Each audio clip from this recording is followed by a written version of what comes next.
Camera. Okay, I'm Jessica Davis. I am a special education teacher. I guess I have a gen ed background. That's what I went to school for. Yeah.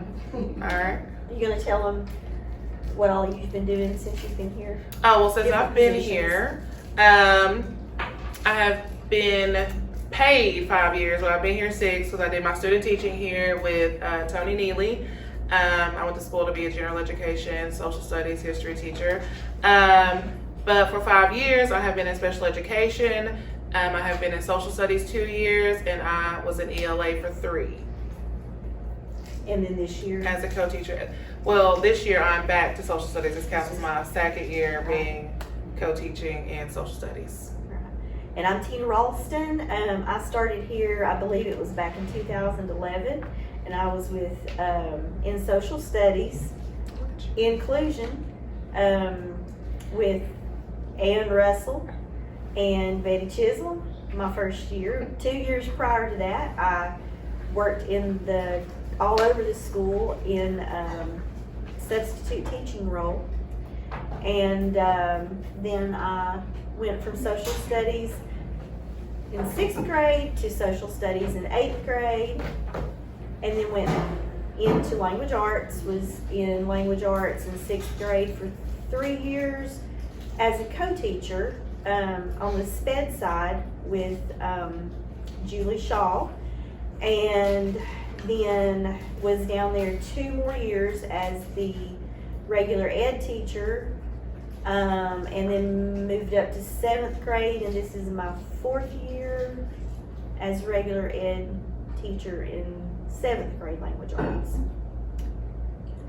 All right. Now, And we spent we spent 3 the years last together. 3 years, not counting this year, 3 years before this year.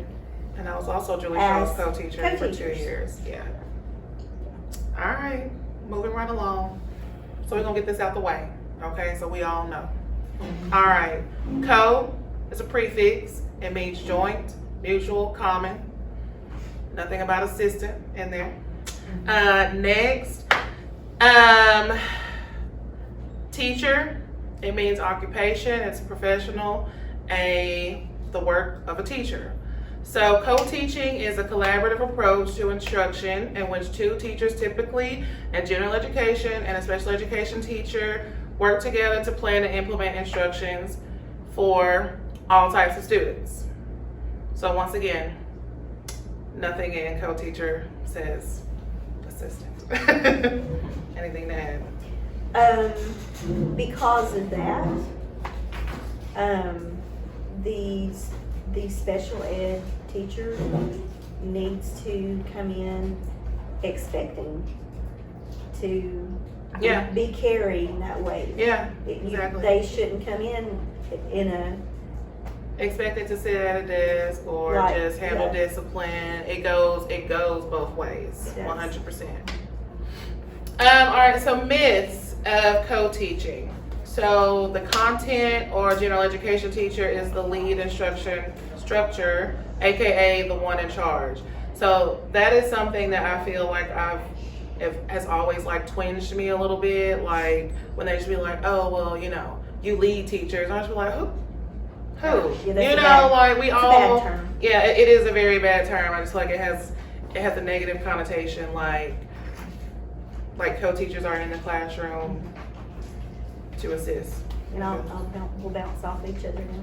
So the SPED teacher, this is another myth, that the SPED teacher assists the general ed teacher by making copies or running errands. Completely false. And doesn't happen. Shouldn't happen. Now, is there ever a day when we're both like, oh, we need to, who wants to say? Sometimes it's a treat to get to go make the copies because you get to use the bathroom, you get, some little peace and quiet while that copy machine's going. So, I mean, sometimes it's added. Yeah. We fight over that. All right. So SPED teachers should mainly work with SPED students outside of the classroom. No, that's not true at all. Like they can be inside the classroom. They can be mixed in with the other reg ed students. I feel like kids that are lower that may not have qualified for SPED because they didn't have any strengths, those can also be blended in. It just shouldn't be a one-sided thing, especially with the students. And to add to that, if that is done too much, it ends up not being the correct service because the student is being pulled out more and in a small group, almost to the point of resource and not being inclusion. And I feel like this is basically like just the complete opposite of that. Gen Ed teachers only work with students that are not SPED, and SPED teachers only work with students who are SPED. Once again, not true. Like kids that don't read on grade level, I would pull. Yeah, and whenever I'm creating rosters to check off and everything, I always take both the SPED and the inclusion and the academic remedial and put all of those rosters together. Half the time I really have to go back and look to see who's what. And that's a good thing because I don't want to treat one way and one the other, and neither do you. And kids can tell when we're pegging them like that, for sure. Gen Ed teachers are the only teachers that in the classroom that plans lessons. That's not true. Like, I feel like I'm a big stickler about adding to like the lesson plans or suggesting instructional strategies in lesson plans, and she would ask all the time, like, what do you think we should do? Or did you like that? No, I didn't. Or yeah, I did. We should keep it, you know. Or after first block, close the door. We need to have a meeting. That didn't work. What do we need to do? Let's switch this. I know. Yeah, that didn't go. Cancel that plan. Yeah, for sure. All right. All right. Team teaching. So it's similar to it's just like co-teaching, except like it's just, I feel like it's more active, you know. Team teaching involves two educators actively sharing instructional duties. Like, I don't feel like one teacher should be in front of the classroom all day. And I understand some SPED teachers aren't that, you know, like that's not them, like that's not the way that they like to do it. Yeah, this should be the goal that you should want to obtain. Because that's on both sides. Yeah, that's one thing that the retired teachers that came in observed us during my teacher of the year, like whatever observation. They said they could not tell who was who because it was all day. Like we bounced off each other all day. And this approach can enhance teacher creativity, it can encourage collaboration, and it energizes the students too. It's best if the kids don't know. They don't need to know. They like to try to figure it out, and we like to play mind games with them on it. When implemented effectively, team teaching can adeptly address the needs of students with varying abilities in a single classroom more efficiently than a solo instructor could. And we have a PS, SPED teachers are not assistants. They are certified educators. I feel like that piece, I feel like it should be reiterated to the kids because honestly, like whether I feel like Gen Ed teachers treat us like that or not, it is like to the kids because we move around all day and we don't have a single class. Even some of us don't even have desks in a room. Like that's what they think we do.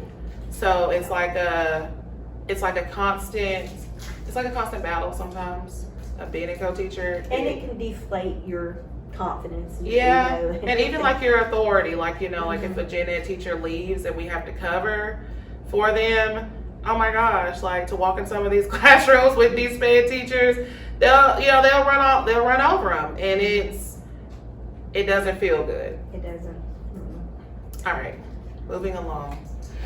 All right, setting instructional goals for the classroom. So both teachers should set the stage for a discussion around how you will collaborate. You need to meet. You need to meet often.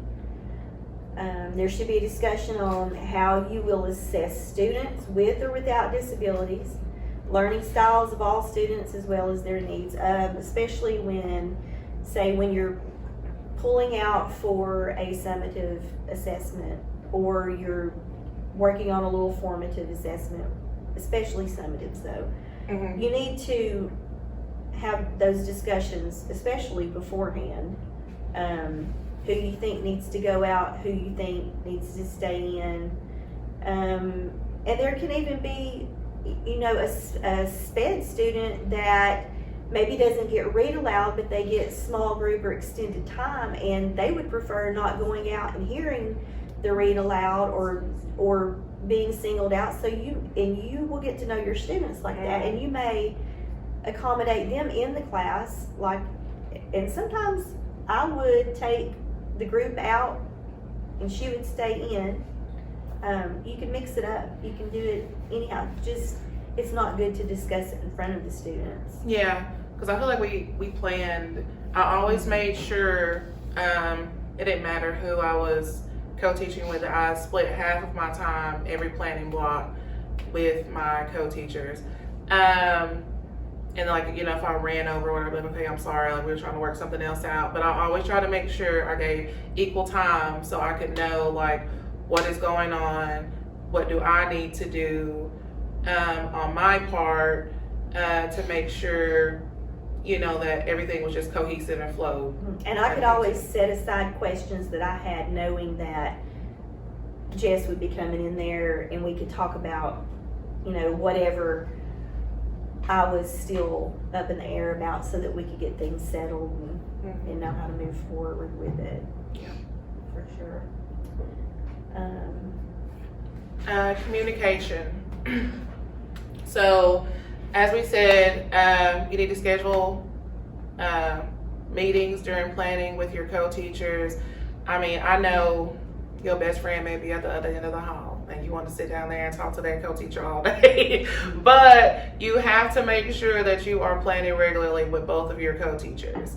And I mean, that's just on the SPED side. I mean, I feel like sometimes on the Gen Ed side, I feel like it's good to make sure your co-teacher knows, just because, you know, like this year, for example, I'm in 3 different classrooms. So, you know, one end of the hall, even though like we're in the same unit, neither one of them are on the same standard a lot of times. And then I loop up this year to 8th grade and it's a whole different area. And like, it's Georgia Studies. It is completely different from what we're working on.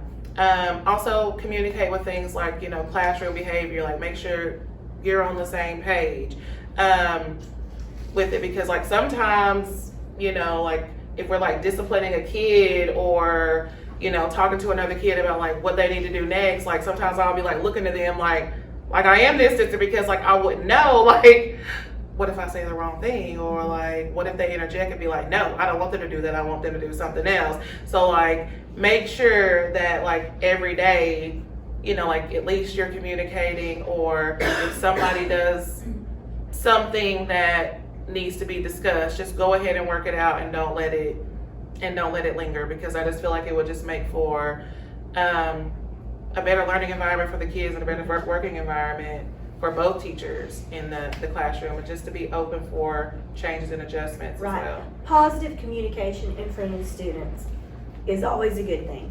If I don't know what's going on, if she doesn't know what's going on, we communicate positively, because that's just teaching the kids the soft skill of being able to work with others. And, you know, when you work with others, you don't always know what's going on. You may be coming in, you may be leaving, you have to pass things off to one person, or you have to pick something up from another person. And those positive conversations in front of the students is just a good learning time for them vicariously, for sure. At the same, those negative conversations don't need to be had in front of the students ever. Not that it doesn't happen, because we are all human, but we need to be aware that those are things that are going to come back and not serve us well, because the students pick up on it and they talk about it, and then it can just become really ugly. Very. Yeah. All right, next. Just be flexible. Because I mean, everybody is not the same. Like, I have had to learn to be flexible. Because I have had 7 co-teachers since I've been here. So I feel like I've always had to like change my brain all day. So like if something happened down another classroom that I was upset with, you know, I try not to bring it to my other classroom, you know, and so like to try to like appreciate qualities about all of my co-teachers. Like, I may not like certain things, but I appreciate this. Another thing is to be willing to share and rotate. You know, I'm gonna be honest with you, I really don't know what type A is, but when people say, oh, I'm type A, I have a vision of what type. See, Julie always says, Julie be like, I'm type A, you know? And so, like, I would be flexible. Like, she liked to teach in front of the class, like, make sure they got the lesson or the content, and then like I would mosey around the class, like, and work in like these little small groups. And then like I would go down to Tina, and Tina would be like, you ready? The Google slide is ready. And be like, there you go. I was like, yes, I'm ready. So I feel like that is, you know, something that we all can on both sides, you know, reflect on how everybody does, and just be flexible with everyone's different teaching styles, and you know how they want to, the atmosphere they want to create in their classrooms. And the other 2 points that we're wanting to make with this is just exploring creative ways to use a variety of resources and technology. And sometimes one person's better with one type of technology or whatever than another, or you know, you come across materials and you're like, oh, this is good, we ought to incorporate this, you know, for whatever. Yeah, we all have our strengths and weaknesses. And we're all completely bombarded and overloaded and overwhelmed with all sorts of people putting their materials on Teachers Pay Teachers, trying to make their, you know, second income. So, it's really good. Yeah. I'm gonna let y'all know I'm a teacher on my look. I'm Wendy, okay? No. Yeah. All right, go ahead to interview. All right. So support each other. And we've got some things on the slide here. And just, I could read through all of them, but just provide support and assist each other when needed. Before everybody came in, we were talking about how when it's all said and done, we both have to come in at 100%. You can't come in as a regular ed teacher, oh, I've got an inclusion class 3rd block, that means I've got a co-teacher coming in, so I'm going to go, you know, make some phone calls, take a coffee break, sit down for a while. You know, I can't do that. I have to be there 100% when she's there. She needs to come in at 100% with me, and view each other as equals. This is just sort of a review of everything. And then also, this is something that I don't know, it's just too informal to put on a slide, but you really have to decide to love and like and support each other, knowing that you're going to have differences, but you just have to choose to love each other, choose to like each other, and just go in with that every day, because it is a relationship. It's a relationship, and it's not necessarily one that you get to choose. We get excited about it when we find out that, you know, we're getting to work with our friends, but sometimes that can turn out good. Sometimes it can turn out bad, but you just have to make that choice, you know, and especially in front of the kids, like we were saying. Yeah, that's a big one. Like, I feel like being a united front, like, is big, because of course, you know, middle schoolers, we know as soon as they get like a little whiff of anything, like, they're gonna like take it and run with it. So whether or not if I agreed or disagreed with anything she said, you know, in a moment, I'm gonna let it go.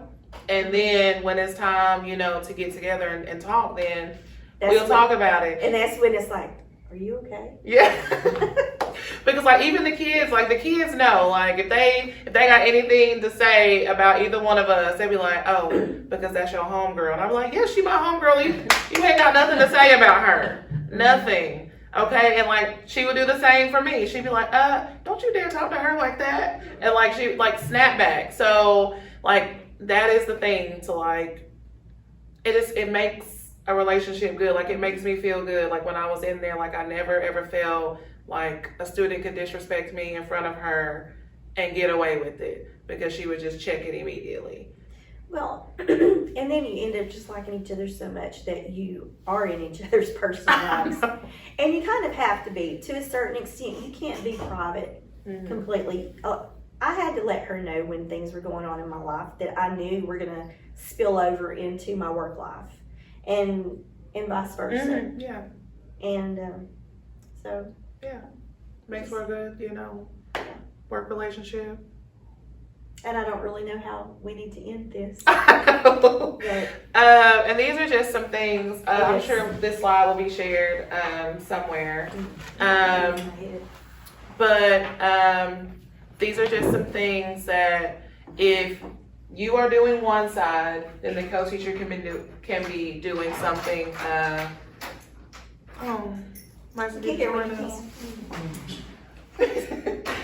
So, yeah, like if she is lecturing, then I can be bouncing around the room.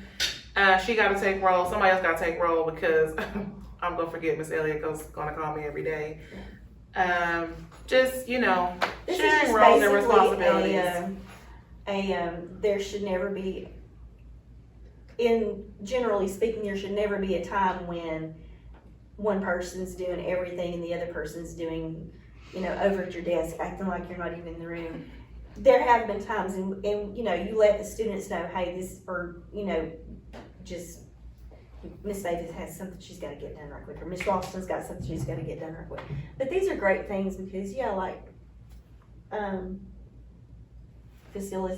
facilitating stations, the other person's, parallel teaching, and then just circulating, providing one-on-one support, while providing direct instruction to the whole class.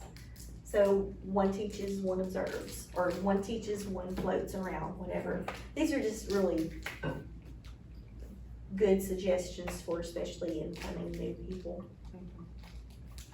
All right, well, here's some of the sources we use, and that's it. Any questions? Some good hard questions. I mean, I know we have veterans in the room, so. This isn't a question, but like something that you were saying made me think of it. A podcast I was listening to the other day was by Brene Brown, and she was talking about marriage. And I feel like when I was listening to it, I was thinking of like co-teaching as like a marriage, but it was talking about like the 100% that you were bringing up, and they were like, yes, like always try to like come in with that intention of giving 100%. And like know that that's the goal, and know that that's your partner or your co-teachers, know that they have it in their heart that they're trying to give 100%, but also know like that day, like you said, like sharing your personal life, or knowing, gauging that it might be a day that it's a 70-30.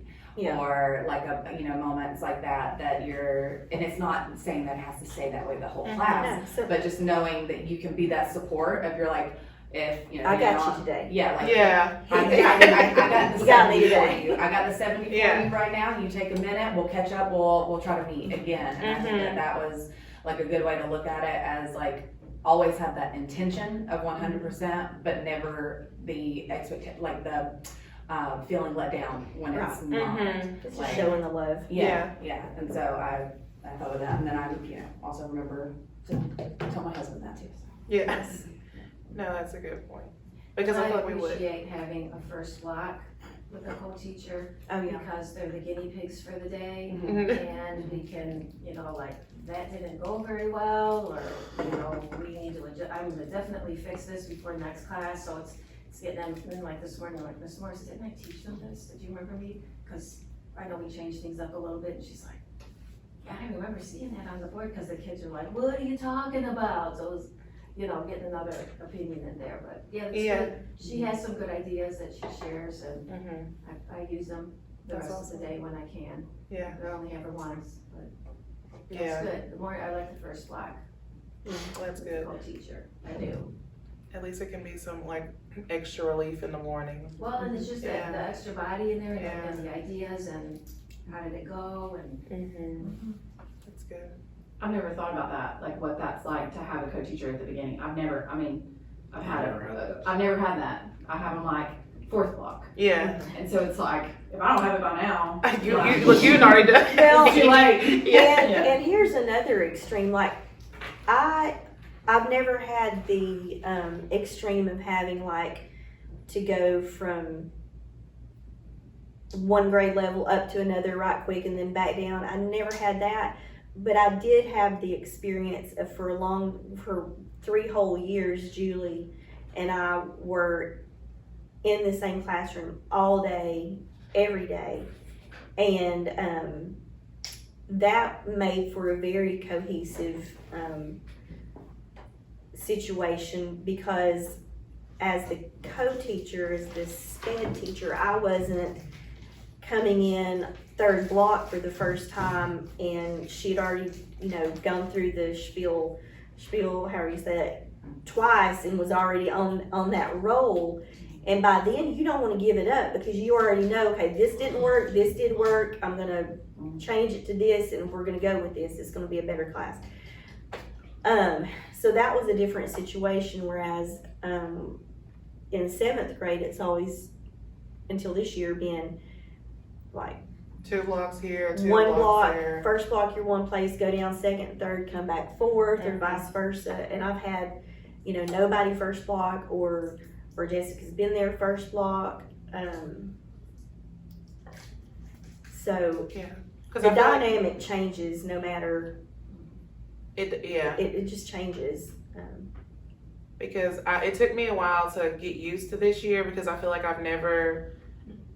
don't really get settled where I am, because like I start on 7-2, first block, 2nd block I go up to 8-1, 3rd block I come back down to 7-1, then I go back down to 7-2. So like I make a complete circle all day, so I never get settled. Like when a sub comes in and I'm covering, I'm just like, I'm so sorry, I'm just gonna write it all down for you, because like I'm moving all day. And yeah, like sometimes it is like, like you said, coming in 3rd block, and they already, because it's like that. It's like when they're like lecturing, I'm just like, oh, I like that, and they're just like going on. I'm just like, okay, I'm gonna chill, so it is, and just to have to learn somebody else, like, this year I had to learn somebody else in 8th grade, just their teaching style. So like, where do I fit in? And we don't have common planning. So like, I never get to see him during planning, because I have to be in my class, while they're on planning. So I get in where I fit in, and I do what I do, and that's just what it is. So, sometimes it is a little difficult. And then like with the coverage, sometimes I don't like to do that because, it's like, what if I had a test, that I needed to do, and now I got to stop my whole day to go down here, or, one team, I'm only on one team for 1 block, but I got to go teach 3 classes, and I don't even know half these kids' names. So sometimes like it does like play with my mind, like maybe I feel like a little underappreciated, but then, like when I see, like when I have relationships like that, okay, I'm not, because they do care about me. It's just the system that we're in and like what we have to deal with. Complete acknowledgement that there are better ways for this to work than not. Yeah. Some years are rougher than others, for sure. Yeah. It's been a rough year because just of the schedule and. But that's our talk. Ta-da!